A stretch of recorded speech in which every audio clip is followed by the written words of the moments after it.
Buenas tardes, compañeros. En la clase del día de hoy vamos a empezar con una recopilación de lo que ha sido conmutación de circuitos y paquetes. Ya hemos hecho algunos ejercicios y lo hemos visto de forma profunda la clase pasada, pero vamos a volver a dar un poco de énfasis. Si tienen alguna pregunta durante la explicación, con gusto me pueden cortar o escribir por el chat. Bueno, vamos a comenzar con la analogía. Vamos a volver con la analogía primero para que se quede claro. La conmutación de circuitos es lo primero que se ha establecido.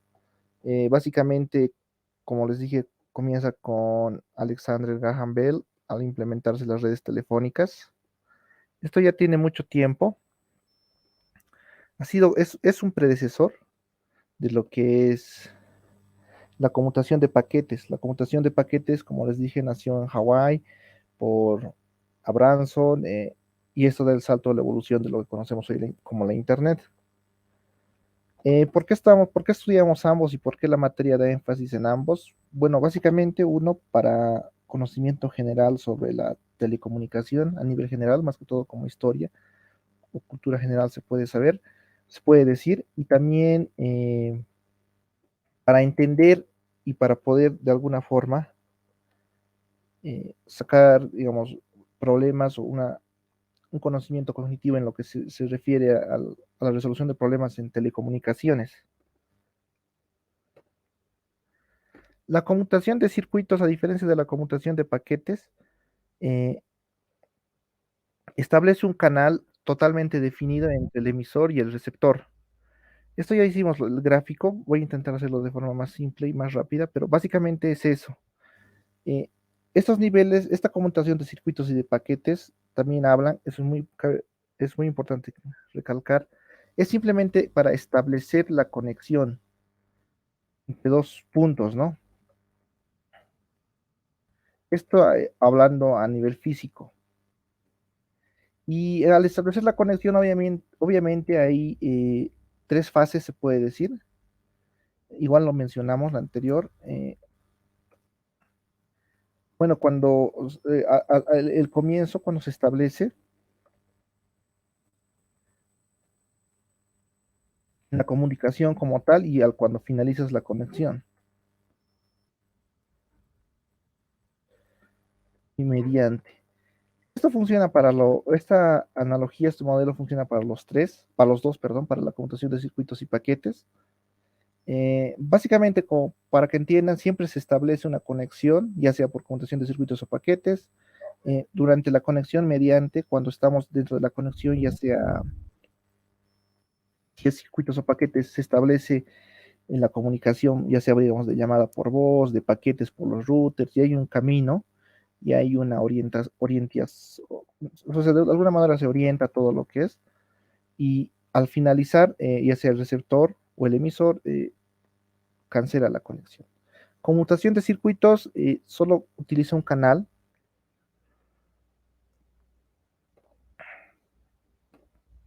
Por eso tal vez, digamos, ha sido necesaria la evolución. Acá circulan entre este y este.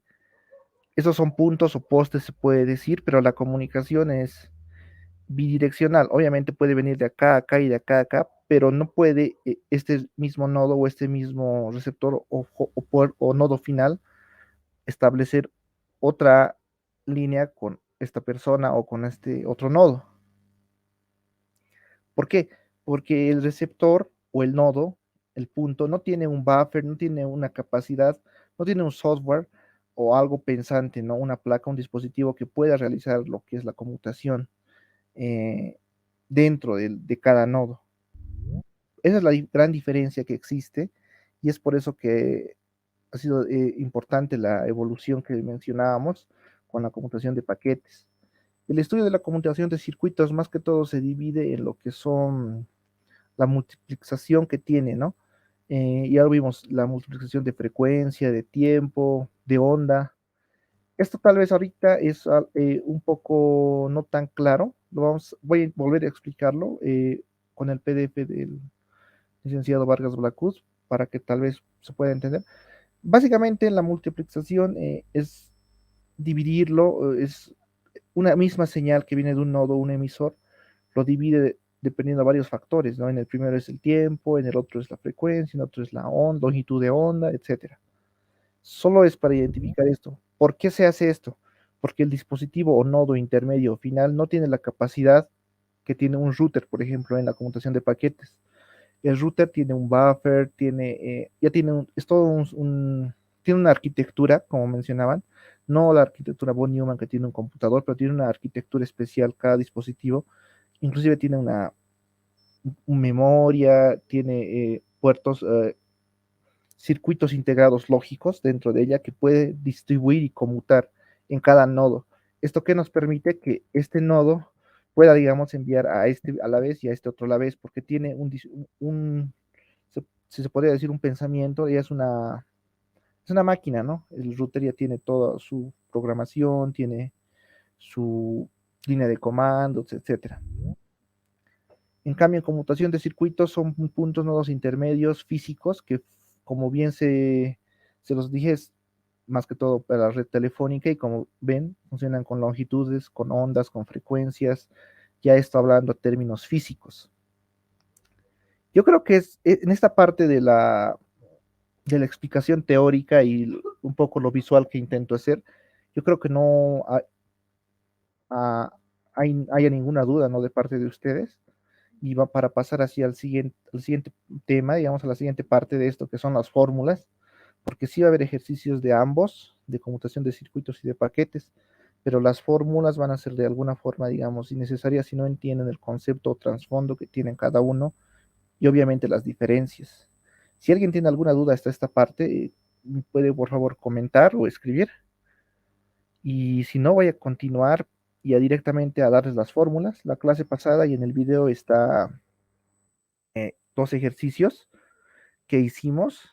Estos ejercicios eran de un examen de mesa pasado, obviamente lo cambié un poco, pero más o menos el nivel es ese. En ambos paralelos, o sea, no es tan complicado y en el primer examen obviamente va a estar incluido también esto, en el de auxiliatura y en el de la materia como tal. Vamos a dividirlo primero en lo que es la conmutación de paquetes, para luego entrarnos de lleno a lo que es la conmutación de circuitos. La conmutación de paquetes, normalmente sus ejercicios se dividen en dos partes. La primera parte podríamos hablar del tiempo de demora de los nodos, del router, del procesamiento y de todos los aspectos que generan en el router. Este tipo de ejercicios están más que todo para el paralelo A del licenciado Vargas de la Cruz. Él lleva esta parte en la materia. El licenciado el licenciado del paralelo B, no lleva esta parte. Es un poco más compleja, se puede decir. Lo que sí llevan ambos es lo que es la probabilidad binomial. Eso lo van a ver ya con el licenciado del paralelo B en la clase que les toque. Creo que incluso ya tiene un video interactivo de lo que es probabilidad binomial. Conmutación de paquetes está netamente unido a lo que es la probabilidad binomial. ¿Por qué? Eso también lo vamos a ver. La conmutación de paquetes, como bien lo mencionaba, es ya la Internet que corre actualmente en todos los sistemas, ¿no? En el mundo, ya sea una empresa, una red de área local, ya sea lo que sea, ¿no? La conexión, digamos, entre Bolivia y los Estados Unidos, de un servidor en los Estados Unidos a un host en Bolivia, lo que sea.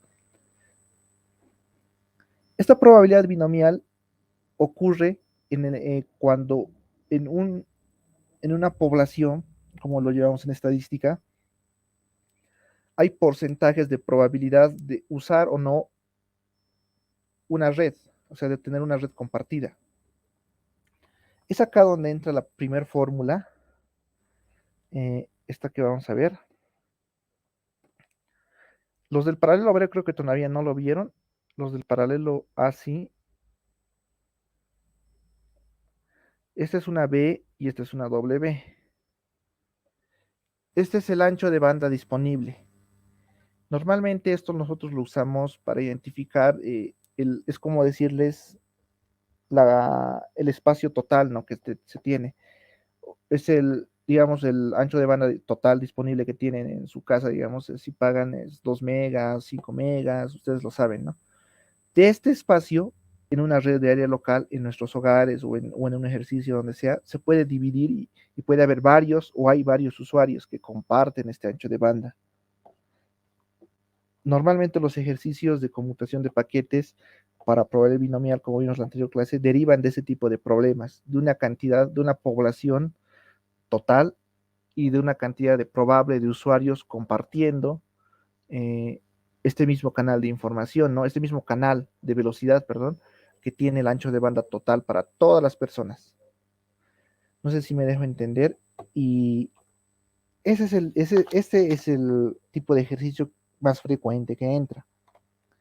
La relación va a ser esta, dividido sobre x.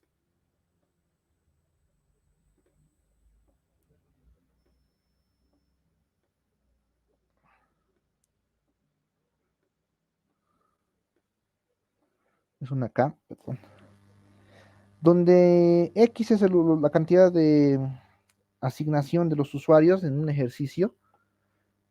Eso es para sacar la cantidad de usuarios exactos, y K son los usuarios en total que pueden cubrir el ancho de banda. Acá voy a intentar anotar.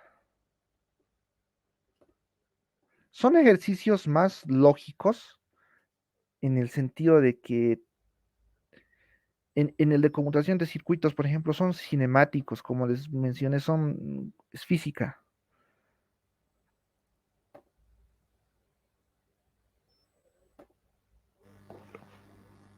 K son los usuarios o población total, ¿no?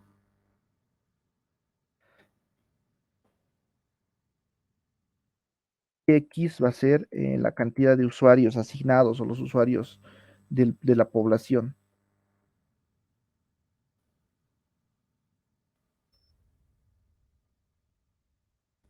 Esta fórmula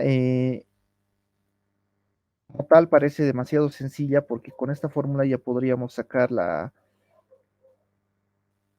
capacidad de que cada usuario puede determinar del canal, de la velocidad que hay, ¿no? No sé si me dejo entender esta parte, tal vez un poco ambigua, pero esa es la diferencia para conmutación de lo que es conmutación de circuitos.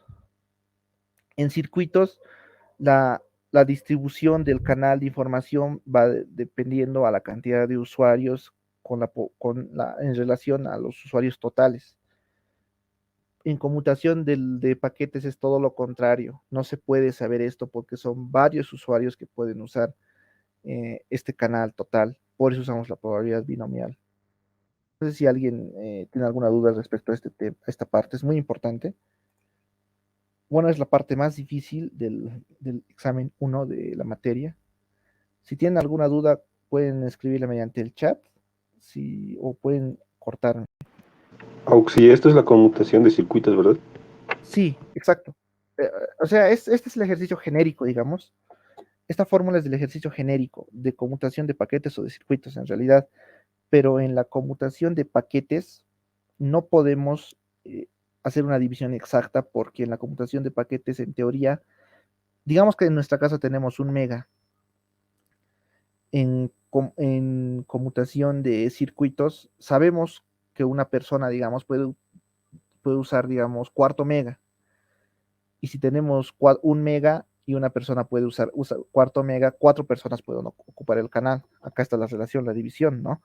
El canal total, que es 1 mega, dividido a lo que usan las personas, que sería 0.25, y nos tendría que dar 4, ¿no?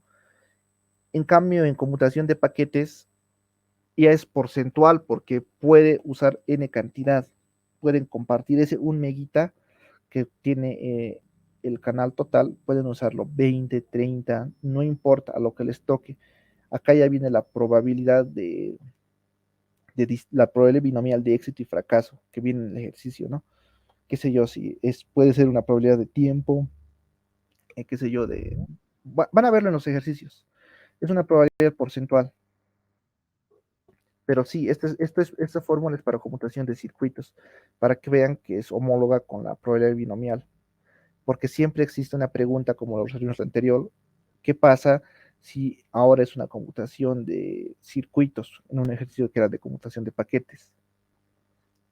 Ahora, otra cosa que hay que quedar claro, la conmutación de paquetes, la prosa como tal, viene una historia, un pequeño cuento, se puede decir, de lo que es el ejercicio, pero siempre recae en lo mismo. Vale decir que las variables son las mismas. ¿Cuáles son las variables? Acá lo voy a poner también para que no quede, para que quede claro. Ese es el porcentaje de éxito o fracaso, ya sea en tiempo, normalmente es en tiempo o en uso, que 10 personas, el 10% del tiempo, 5 personas utilizan, algo así, o es un porcentaje. El segundo factor que normalmente les van a dar, a veces pueden darle uno u uno a otro, es el ancho de banda total.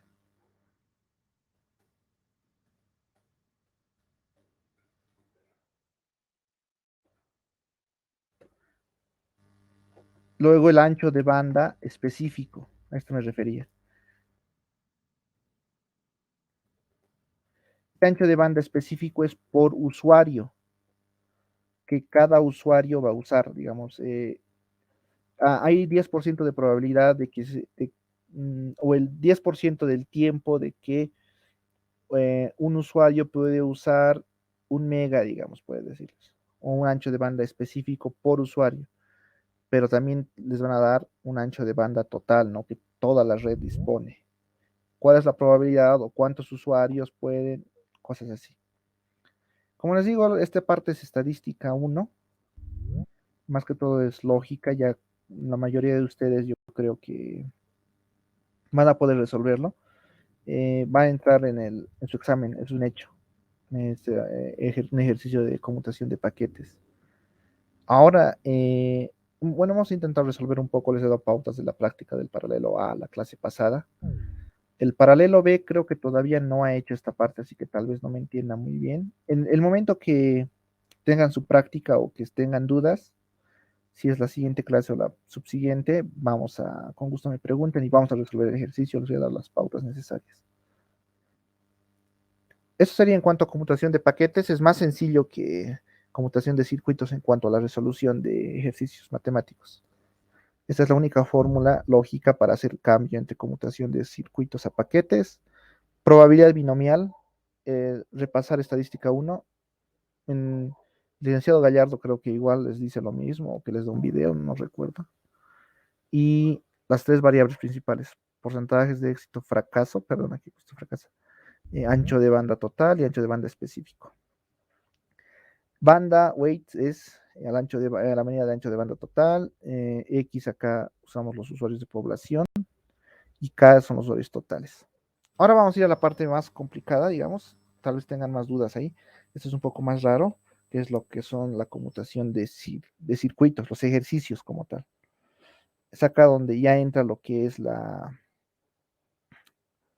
división de los tres tipos de conmutación de circuitos en la división de que ya sea por frecuencia o tiempo. Acá tengo mi coma.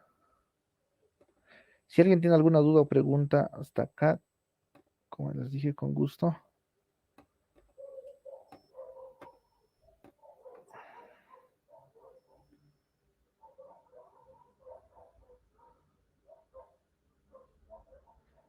Para esta parte voy a volver a utilizar una diapositiva que tengo guardada del licenciado del paralelo A, porque ahí está de forma más explícita y para que pueda quedar claro. Creo que era esto. Sí. Bueno, esto ya lo revisamos la anterior en la conmutación de... Este es para, bueno, este es a modo de, ese es el otro tipo de ejercicio que entra en lo que es conmutación de paquetes.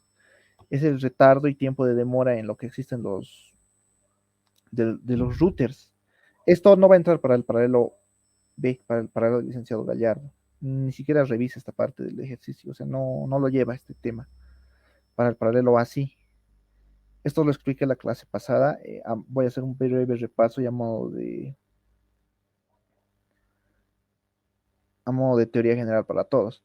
El tiempo de demora en cuanto a la computación de paquetes es el otro tipo de ejercicio que existe. Vamos a dividir y vamos a tomar en cuenta los cuatro procesos generales que tienen los routers al dividir la información. Lo primero que se hace y se ve es el tiempo de demora de procesamiento. Acá es cuando el paquete llega y se procesa en el router como tal. Normalmente acá no existe ejercicio matemático en los ejercicios. Puede haber, ¿cómo sería el procesamiento? Como 112, si no me equivoco, hay una materia en primer semestre o en prefacultativo, donde vemos procesos, ¿no? Tiempos de procesos en cuanto a píxeles, a, qué sé yo, a algún algoritmo, o ejercicios, digamos, sencillos de forma matemática. Tal vez puede haber ahí, pero nunca lo he visto, no lo creo. El tiempo de demora en colas, esta parte sí entra, pero nos da de forma explícita el tiempo de demora en colas. Obviamente se puede calcular para los que les interese lo que es redes y telecomunicaciones de forma más avanzada. En el libro del Tannenbaum hay ejercicios complicados sobre esto. Sí existe, pero normalmente nos van a dar de forma explícita el tiempo.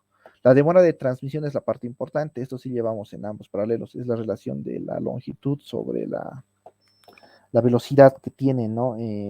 La tasa de transmisión. En la demora de transmisión es simplemente como la cinemática. ¿Qué es la cinemática? Es la relación de física de la velocidad es igual a distancia sobre tiempo. Son ejercicios de física. Porque ¿cuál es la velocidad o qué tomamos como velocidad? La tasa de velocidad del canal de información. ¿Qué es tasa? Para los que no lo sepan, tasa es el promedio en general. Obviamente la velocidad tiene subidas y bajadas, ya sea sí, un momentito, ya sea por clima o por diferentes aspectos de la naturaleza, la velocidad no es la misma, no es, no es homogénea. Por eso se saca una tasa. Se busca una homogeneidad, es como un promedio general.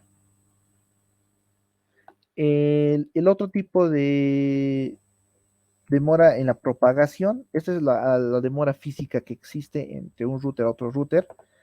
También se lo trata como física, como cinemática. Normalmente nos dan la distancia entre dos routers cuando se trata de un ejercicio de propagación entre routers en la conmutación de paquetes. Digamos, un router está a distancia de 2000 kilómetros, 1000 kilómetros, 500 metros, 100 metros, lo que sea, y podemos sacar una demora de propagación. Y acá vemos la velocidad de propagación. Esto no estoy seguro si es la velocidad de la luz, pero estos son las medidas, digamos, estándares que se utiliza para hacer los ejercicios del tiempo de la velocidad de tipo de propagación. Y la demora total en cada nodo es la suma de estos cuatro procesos, con cada uno con su respectiva demora.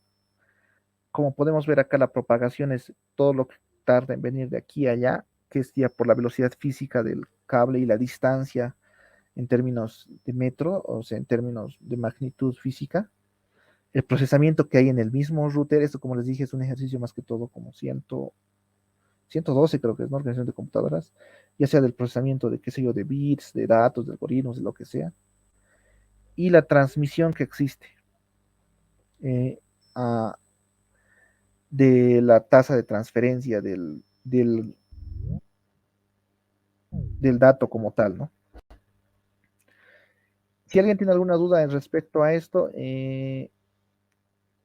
puede consultar. Como dije, los del paralelo A sí van a entrar.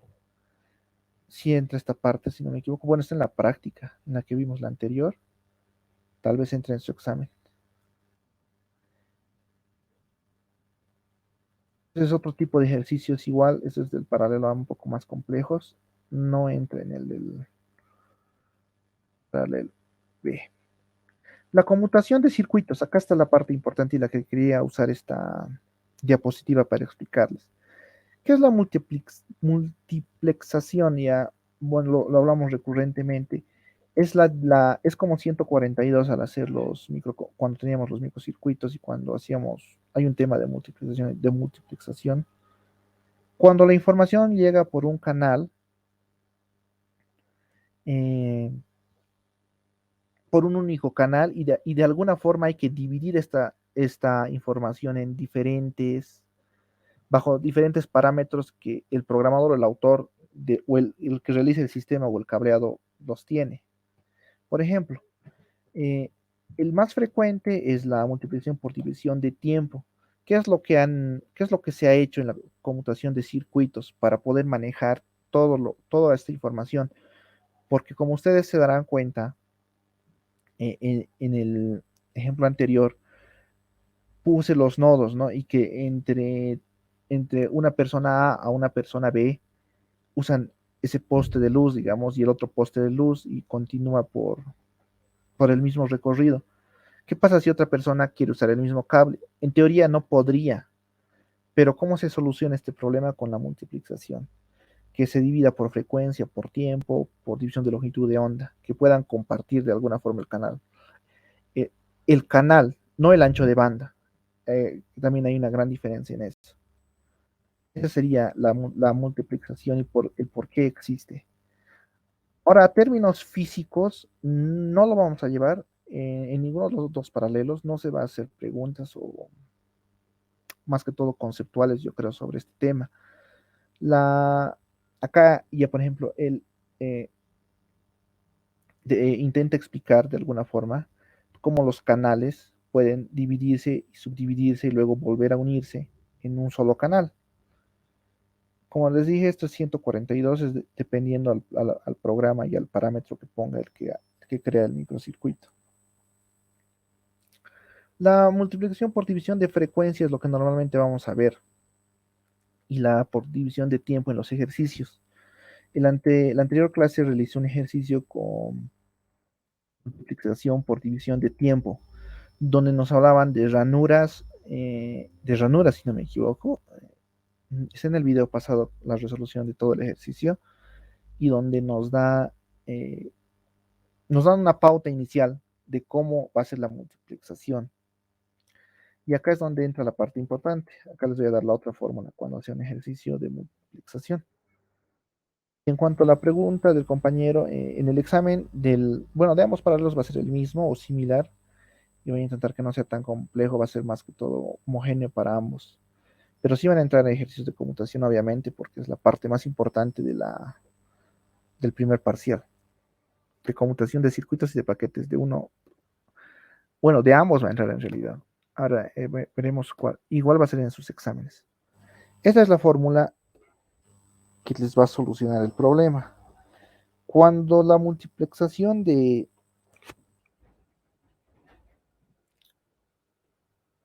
esta parte antes lo voy a limpiar,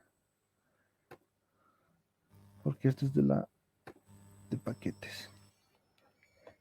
Cuando vamos a hablar de lo que es la conmutación de circuitos y sus ejercicios, ya vamos a empezar a hablar de lo que es L y R. Esto también se habla en conmutación de paquetes, por si acaso, pero no está tan implícito porque los ejercicios más rondan a la población que utiliza un ancho de banda total, como les mencioné. Pero cuando hablamos de conmutación de circuitos, no, porque solo una persona o un grupo de personas utiliza este canal fijo. ¿Qué es L? Es la longitud del paquete en bytes o en megabytes, lo que sea.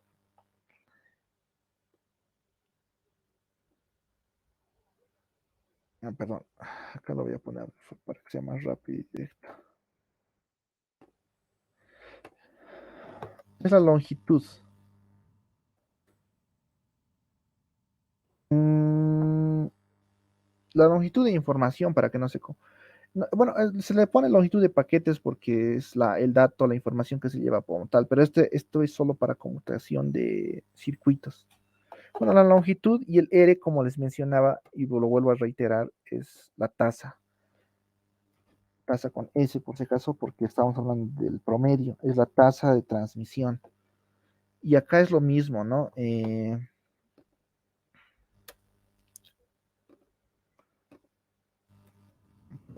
Trans.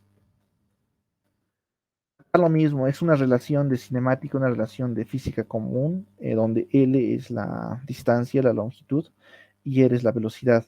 Y como ende nos va a resultar esto el tiempo. Un ejercicio de cinemática.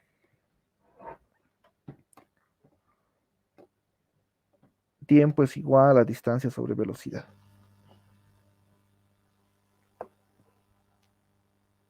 Ahora, la tasa de transmisión, cuando es multiplicación, ya sea de frecuencia, ya sea de tiempo, no tenemos la tasa de transmisión como tal, porque no tenemos los parámetros directos que normalmente, por ejemplo, cuando es un ejercicio de computación de paquetes nos dan, que es el ancho de banda, o sea, la tasa de transmisión específica que tiene este sistema. Entonces, necesitamos otra fórmula. Y acá R es igual a la velocidad de enlace total que podemos tener, que ya es el de un cable a otro cable. Y, bueno, a ver, para que se entienda, bueno, velocidad, nomás le voy a poner BE. Y acá es donde entra eh, la división que se hace sobre ya sea la ranura de tiempo, ya sea una ranura de longitud, ya sea un parámetro de la multiplicación que se va a dar. No sé si alguien tiene alguna duda o pregunta respecto a esta parte.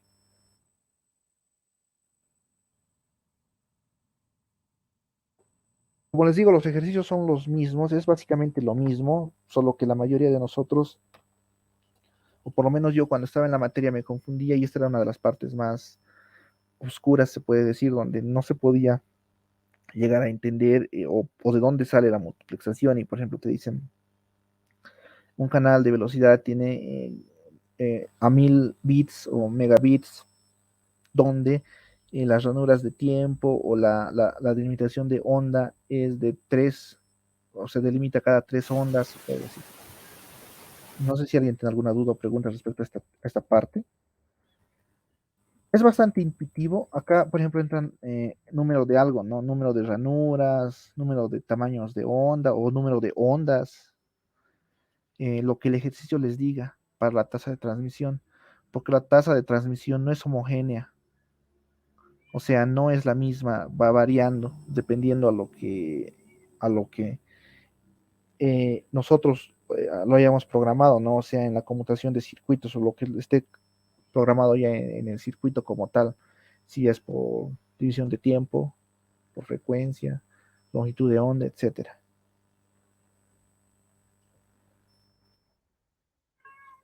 Bueno, por el momento creo que no hay ninguna duda, ya este tema ya eso, no hay mucho más donde darle vueltas, tal vez con ejercicios propios cuando los del paralelo B tengan su práctica. Con gusto lo vamos a resolver o les voy a dar algunas pautas. Y bueno, vamos a empezar, vamos a entrar ya de lleno al siguiente tema. Ya esto es creo que sí, ya es para el segundo tema, o sea, para el parcial número 2. Básicamente ya estamos a mitad de materia. Hay ejercicios resueltos en el internet, muchos ejercicios. La anterior estaba buscando, buscas ejercicios resueltos de conmutación de circuitos paquetes, hay bastante. El problema es el siguiente, que la mayoría de los ejercicios que encuentren son de todo tipo de nivel y los ejercicios que hacemos en universidad y en los 73 son muy básicos o muy fáciles. Y hay ejercicios que son mucho más difíciles y se van a confundir. Bueno, quedando todo esto ya concluido de alguna forma, eh, vamos a ver, ya vamos a hacer un recuento de todo lo que es la capa, el modelo de capas OSI y el modelo de capas de TCP/IP. Según lo que vi en la encuesta, la mayoría de ustedes ya ha hablado o ha visto de eso en la materia.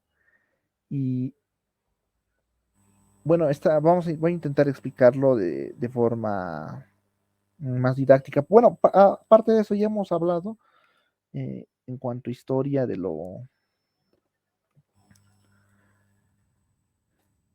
historia del internet, ¿no? Y que tengan bastantes dudas acá. Yo creo que es el momento donde pueden o se puede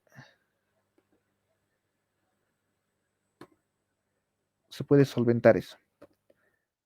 El modelo de capas, así como se los mencioné y lo dije, es lo primero que se ha intentado estandarizar por la ISO. Tal vez ya lo debieron llevar igual eso en clase. Este modelo de capas OSI no funciona actualmente, no está orientado a lo que es la aplicación en lo que es en lo que es la internet como tal. No dio origen al internet dándole conceptos, dándole protocolos, dándole ideas y dando una idea como tal, ¿no? O sea, es su predecesor de lo que es el TCP/IP. El modelo OSI nació de lo que es la intención de estandarizar las comunicaciones entre computadores. ¿Qué podemos rescatar del modelo OSI? Primeramente, es que el modelo OSI cuenta con 7 capas, a diferencia del modelo actual que usamos que cuenta con 5. Y no sé si alguien acá sabe por qué hablamos de modelos, por qué no explicamos de forma directa y concreta lo que es la Internet. Bueno, esto es por lo que también llevamos la primera clase. No se puede explicar la Internet, las redes, la materia telemática sin una analogía. ¿Por qué? ¿Y qué es analogía? Vamos a poner. Analogía es comparar una situación o el proceso de algo con algo muy similar que es de la vida cotidiana de las personas. Normalmente el libro de Tannenbaum utiliza analogías de autos. A los norteamericanos en los Estados Unidos todo les gusta relacionados a los autos. Puede ser analogías, qué sé yo, de aeropuerto, de comida, de cosas del diario vivir que nosotros llevamos. El modelo de capas es, ha sido creado o ha sido diseñado para solventar lo que es el dilema de la comunicación. El dilema de la comunicación es lo que les expliqué en la primera clase, donde hay todo un proceso de un receptor, de un emisor a un receptor, para transmitir un mensaje.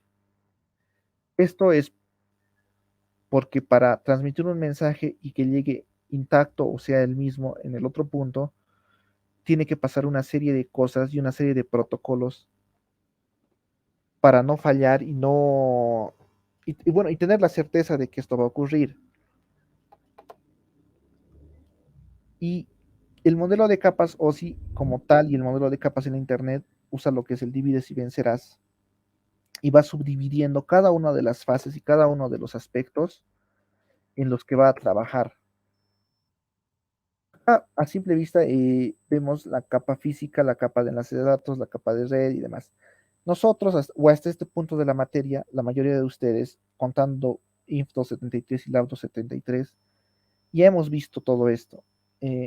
Estamos entrando al tercer tema, cuarto tema, depende del paralelo que estén.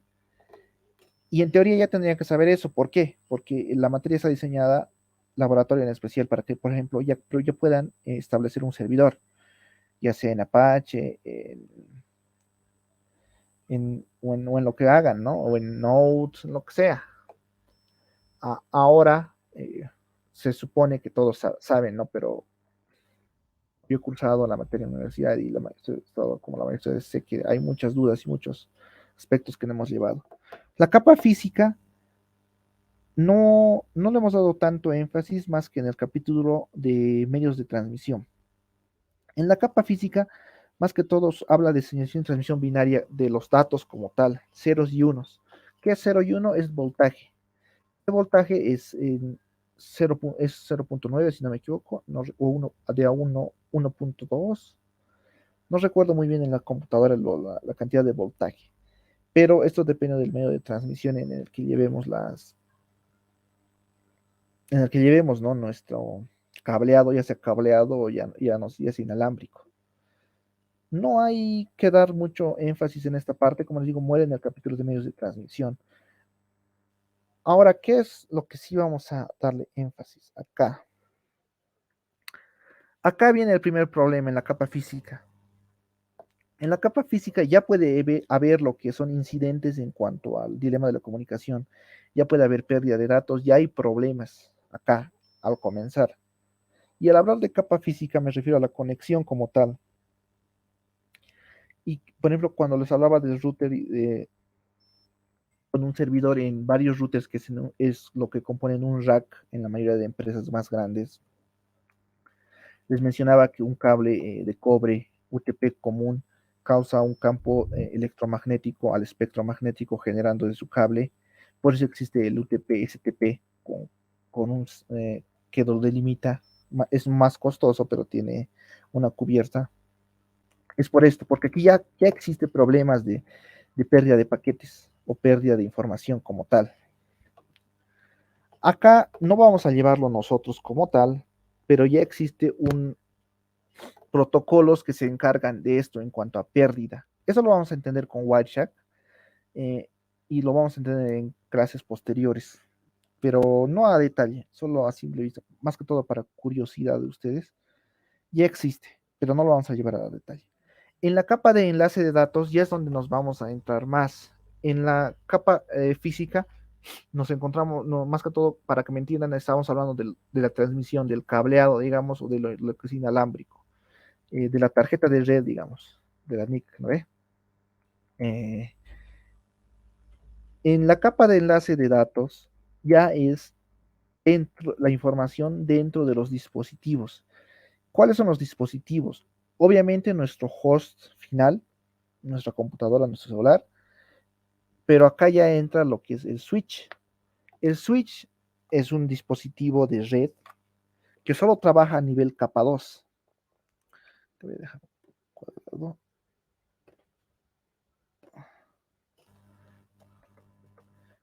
Este switch solo se encarga de distribuir en una red de área local.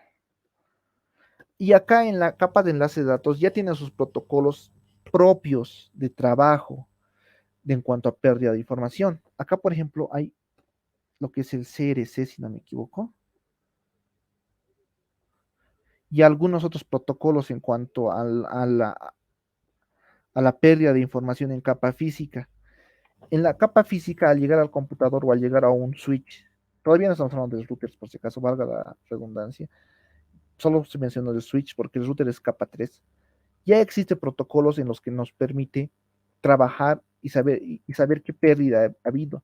Por ejemplo, digamos, hay una tormenta eléctrica y estamos transmitiendo por un cable o de forma inalámbrica ceros y unos, como les mencioné, por voltaje, y ha habido ha sido una tormenta eléctrica muy fuerte que, digamos, ha dañado la transmisión y se han perdido dos ceros.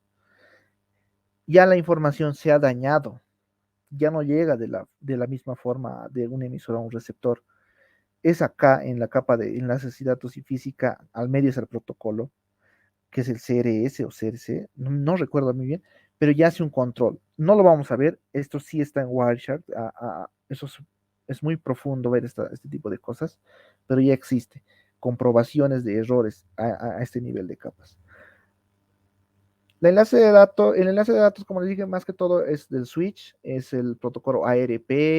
Eso lo vamos a ver en Cisco Packet Tracer al realizar una VLAN, una Local Area Network o una Virtual Local Area Network.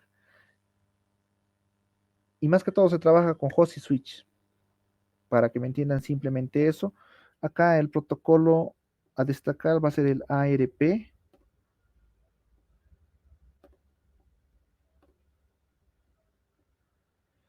Y algunos otros protocolos muy interesantes. Acá, por ejemplo, a nivel de seguridad, para los que les interese, existen muchos bugs, muchos problemas en lo que son los switches. Antes, hace unos 20 años, 15 años, bueno, para los que hayan estudiado Cisco, tengan los libros de Cisco que recomienda la materia, existe lo que es el hub. No sé si alguno de ustedes ha escuchado hablar de lo que es un hub. Básicamente cumple las mismas funciones de lo que es un switch, con la diferencia de que no conmuta la información. Eh, vale decir que no entiende lo que es el multicast ni el unicast, es puro broadcast. Vamos a ver luego estos términos también a detalle en un capítulo posterior. Esto funciona por inundación. Y un switch, cuando nosotros hablamos de lo que es el switch para hacer una virtual, una red de área local virtual, el switch en su arquitectura, que tiene otro tipo de arquitectura, ya tiene que tener instalado en el dispositivo. Hay dos tipos de switches, por si acaso, también hay los switches antiguos y los nuevos, en los que podemos programar este tipo de protocolos para hacer un switch a nivel, para hacer un tipo de, ¿cómo se puede, cómo les puedo explicar? Para hacer redes propias, digamos, de nivel lógico, no físico, usando los mismos switches. Esto vamos a ver a detalle en la parte de subneteo y cuando hagamos VLANs. En la parte de red, la parte que ya debe llevar en laboratorio, inclusive podemos rescatar el protocolo ICMP, por ejemplo, es el más importante. Y es donde entra lo que es el ruteo.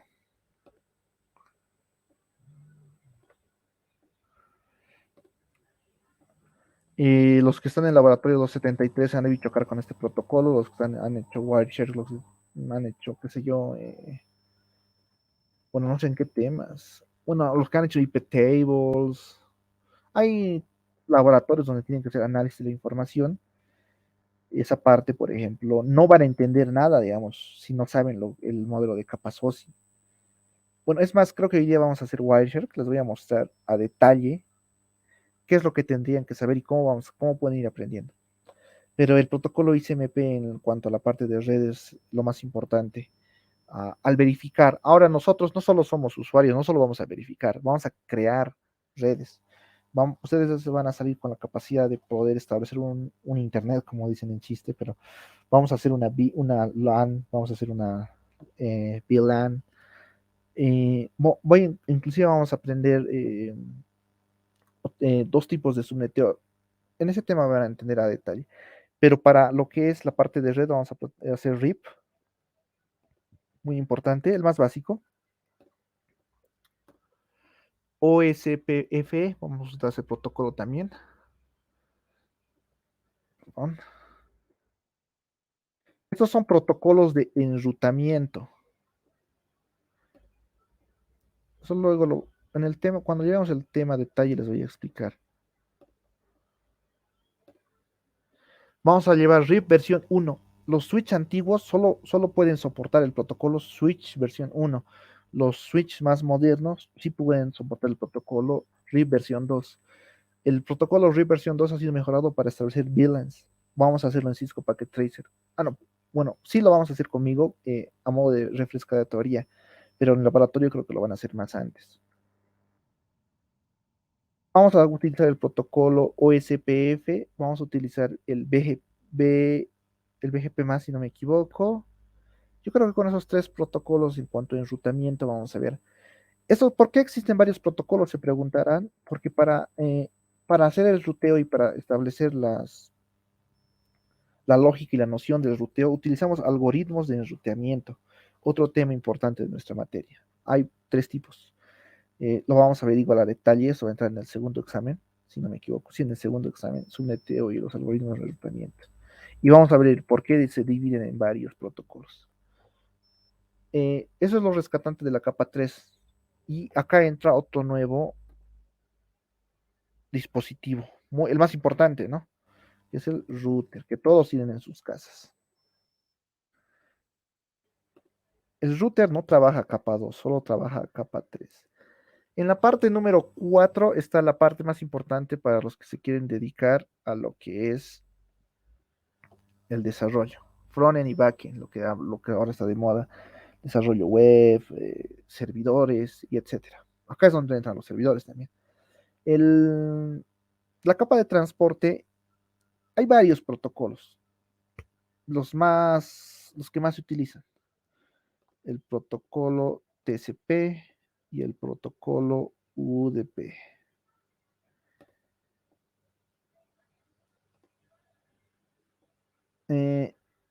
Lo vamos a llevar igual a detalle. No sé si lo habrán llevado ya algunos compañeros. ¿Han hecho servidores? No sé si alguien me puede responder eso por el chat. Si han hecho servidores, tal vez me entiendan. Bueno, me tendrían que entender. Recién entramos a Oxy. Ya, esa es una parte muy importante. El protocolo de transporte tiene varios, no solo son estos dos, pero estos son los que más ocupamos. El protocolo UDP es una conexión que tenemos discontinua, una conexión pero rápida, que se le llama datagrama.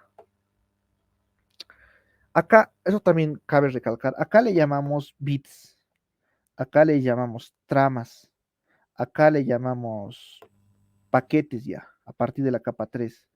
Y estos ya son obviamente paquetes, ya que es una aplicación como tal. Por eso aquí es donde entra la API, han debido escuchar la famosa, que es una API, Application, Interface Application. El protocolo UDP está orientado a la no conexión. ¿Y qué es la no conexión? Acá lo vamos a ver. UDP. ¿Por qué se dice que no está orientado a la conexión? Porque en el protocolo UDP envía datagramas sin, o sea, envía en ráfaga, no mantiene una conexión entre el servidor o entre otro host, solo manda los archivos, digamos, los datos, no está conectado.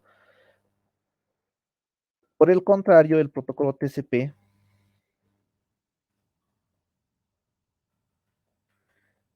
sí está conectado. En el protocolo TCP, por ejemplo, hay varias formas, bueno, en realidad solo es una, pero hay varios casos en los que nosotros necesitamos que un archivo o una información o unos datos lleguen de forma intacta, totalmente intacta. Y como se han podido dar cuenta, no siempre hay fallos en la capa 1, en la capa 2, en la capa 3 y en la capa 4. Obviamente puede haber fallos, pero para que estarnos totalmente seguros, se ha diseñado un protocolo que sí esté conectado todo el tiempo, si hay un establecimiento de conexión y el archivo llegue íntegro. Los protocolos de capa de aplicación, por ejemplo, el FTP, File Transport Protocol, que usamos cuando descargamos archivos, trabajan bajo el protocolo TCP. ¿Por qué? Porque un archivo no puede llegar, si le falta un byte a un programita, a un ejecutable, a un punto .exe, no va a ejecutar, ¿no ve? O sea, no va a funcionar, no tiene lógica que me llegue el 99.9% de ese ejecutable. Tiene que llegar el 100 para que funcione. Es por eso que utiliza el TCP. Por el contrario, el protocolo UDP no necesita o no tiene la necesidad de que llegue intacto la información. Ustedes me dirán entonces, pero todos necesitamos que llegue la información intacta. ¿Para qué nos sirve la información incompleta? Pueden decir, ¿no? Por lógica. Pero hay momentos o hay circunstancias que sí es más importante que nos llegue rápido que completo. Por ejemplo, el Meet. Ahorita estamos bajo la plataforma de Jitsi, en un Meet. Esto funciona bajo el protocolo UDP. ¿Por qué? Porque es más importante que mi voz llegue no, bueno, diría tiempo real, pero no es real, tiene un delay de un segundo, seguramente 2 segundos, pero que llegue casi real, por más de que se me pierda o a veces hay interferencia o pase algo, pero tiene que llegar rápido. Voy a intentar ahora, bueno, vamos a hacer algo interactivo. Voy a compartir mi pantalla total. Y vamos a abrir el Wireshark. ¿Qué es el Wireshark? Es un sniffer. ¿Qué es un sniffer? Es un husmeador. Ve toda la red, ve todo el tránsito de mi red. Vamos a ver del MID, de lo que estaba haciendo, de todo. Estoy usando una plataforma de Miro y demás. Bueno, esta parte no creo que sea necesario explicarles de laboratorio. Esta es la plataforma. Acá, por ejemplo, vemos los interfaces de red que hemos llevado en la anterior clase conmigo, los que han llevado con el licenciado Gallardo. Eh, Interfaces de red, estos son. Acá tengo una plataforma ENI, que es cualquiera, no sé cuál es. La LUBAC es la interfaz del computador que yo tengo. Cada computador, el suyo, el mío, el de todos, tiene el 127.001, que es la interfaz LUBAC que expliqué. Es donde lanzamos pruebas. Cuando ustedes programen, digamos, una página web o quieran levantar un servicio, usa la interfaz de red LUBAC. Y acá está mi interfaz Ethernet. Estoy conectado de forma Ethernet a mi router. Le doy clic y acá hace captura de toda la información. Y como ven, todo es UDP, o en su mayoría. ¿Y por qué diablos es UDP? Porque estamos en el Meet y lo que estoy consumiendo más es el Meet. Ahora acá lo importante es que todo lo que estábamos hablando y toda la charla que les he dado del modelo de capas OSI, TCP/IP está acá en cada una de estas cosas raras que parecen. Acá vemos, bueno, el tiempo de captura, acá vemos la fuente y acá vemos el destino. La fuente en este primer paquete o trama que ha captado mi sniffer, que es el Wireshark, vemos que la fuente se repite este IP. ¿Quién diablos es este IP? Soy yo. ¿Cómo nos damos cuenta? Porque como les mencioné, existen dos tipos de IPs, privadas y públicas. Las públicas son las que nos dan nuestro ICP para identificarnos desde fuera. Y las privadas son las que tenemos en nuestra red de área local. Esta es la IP que me ha botado mi router por DHCP. Es la misma. ¿Qué es el destino? ¿Qué es esta IP? Ustedes me dirán, ¿es la IP pública? Sí. Esta es una IP pública de la página de Jitsi. No es la IP como tal, o sea, digamos, es una máscara de IP. Hay varias IPs detrás de esta IP, pero nos estamos conectando por esta. Yo le estoy mandando varios paquetes, como pueden ver. Todos estos son mi voz como tal. Acá nos dice el protocolo. ¿En qué nos está hablando? En el protocolo de capa 4, el más importante en capa 4. Acá vemos la longitud del paquete que tiene como tal, que esto, si no me equivoco, está en bytes. La información del paquete. Acá esto nosotros lo podemos alterar de alguna forma, ver la información que queramos. Eso es autoajustable. Esto se puede hacer acá en Options. Luego lo vamos a ver. Este número, si no me equivoco, son los puertos de trabajo que ya tienen por conexión. Eso creo que está por definición, no estoy muy seguro, ahorita lo vamos a ver.